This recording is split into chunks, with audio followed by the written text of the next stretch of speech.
Assalamualaikum warahmatullahi wabarakatuh. Perkenalkan, nama saya Agnes Aldina, biasa dipanggil Agnes, NIM 1911320059.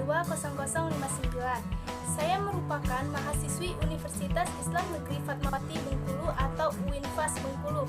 Saya dari Fakultas Usuluddin Adab dan Dakwah, Program Studi Bimbingan dan Konseling Islam dari kelas BKI 5B. Pada kesempatan kali ini, saya akan memberikan layanan konsultasi mengenai bingungnya peserta didik baru dalam menentukan jurusan di SMA.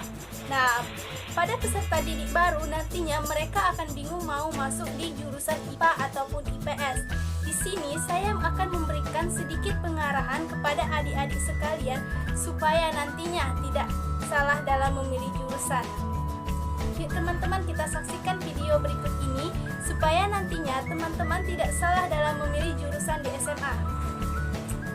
Sebelum kita masuk ke materi kitnya nih, kita mengenal apa itu layanan konsultasi dan apa sih tujuan dari layanan konsultasi tersebut. Pengertian layanan konsultasi.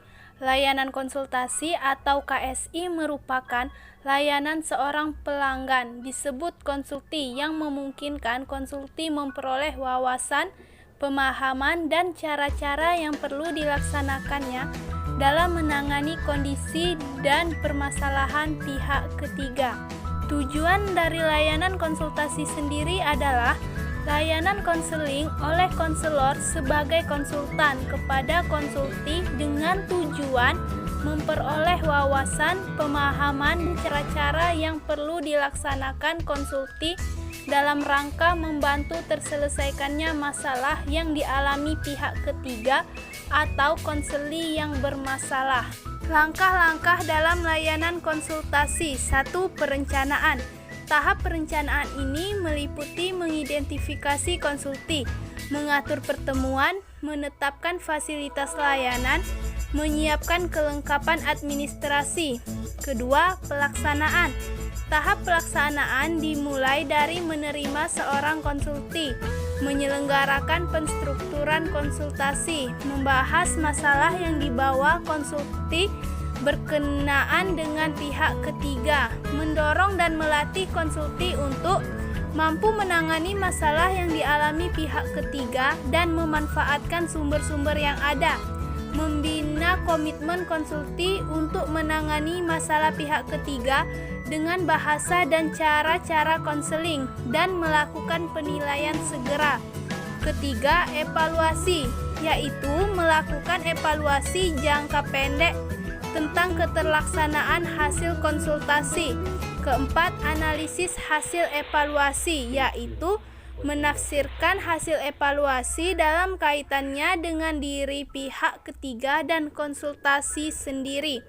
Kelima, tindak lanjut adalah konsultasi lanjutan dengan konsulti untuk membicarakan hasil evaluasi serta menentukan arah dan kegiatan lebih lanjut. Nah, bagi teman-teman atau peserta didik baru yang nantinya setelah lulus SMP tentu bingung mau melanjutkan ke SMA ataupun SMK. Nah, di sini bagi teman-teman yang ingin melanjutkan SMA tentunya juga bingung memilih jurusan antara IPA maupun IPS. Baiklah, pada kesempatan kali ini saya akan memberikan pengarahan mengenai kelemahan, kelebihan, dan peluang dari setiap jurusan tersebut agar nantinya adik-adik sekalian tidak salah dalam memilih jurusan. Sebelum melanjutkan penjelasan mengenai kelebihan, kelemahan, dan peluang dari jurusan IPA ataupun IPS, alangkah lebih baiknya kita mengenal dulu apa itu jurusan IPA dan apa itu jurusan IPS. Baiklah teman-teman, IPA sendiri yaitu ilmu disiplin yang mempelajari alam yang terdiri dari biologi, kimia, dan fisika. Sedangkan IPS yaitu ilmu yang mempelajari ilmu-ilmu sosial yang terdiri dari sosiologi, ekonomi, dan geografi. Baiklah, adapun kelebihan, kelemahan, dan peluang dari jurusan IPA dan IPS, yuk simak penjelasan berikut ini. Yang pertama, jurusan IPA. 1. Kelebihan. Poin pertama, bisa lintas jurusan begitu memilih PTN, karena jurusan ini selalu bisa survive dari segala jenis pelajaran. Ada anggapan kalau murid IPA selalu bisa beradaptasi dengan pelajaran IPS dengan mudah.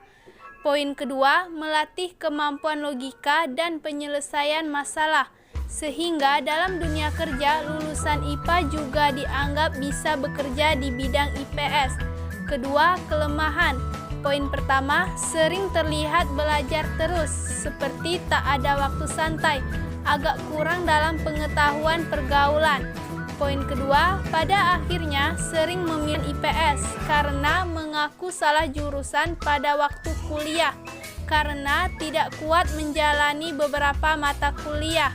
Poin ketiga, belum tentu bisa menggabungkan metode menghafal dan menalarkan pelajaran. Yang ketiga, ada peluang. Ada peluang go internasional dengan mengikuti Olimpiade Sains.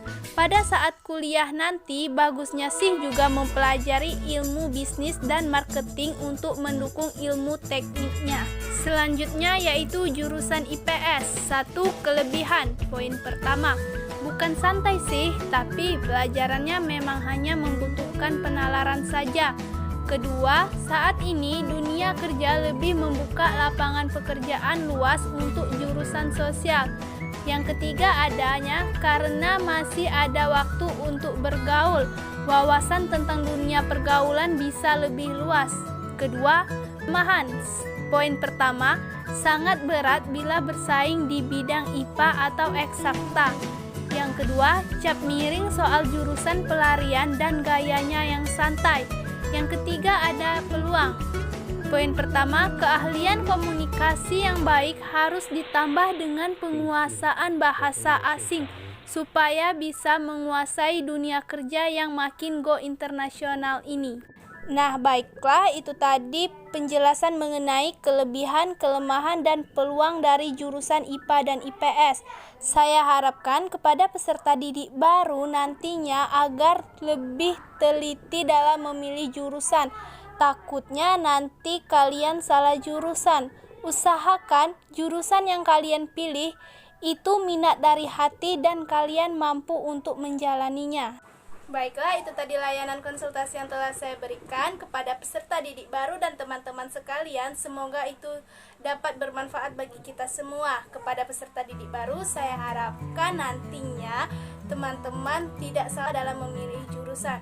Cukup sekian dari saya. Jika ada kesalahan kata, saya mohon maaf. Akhir kata, wabillahi taufiq wal hidayah. Wassalamualaikum warahmatullahi wabarakatuh.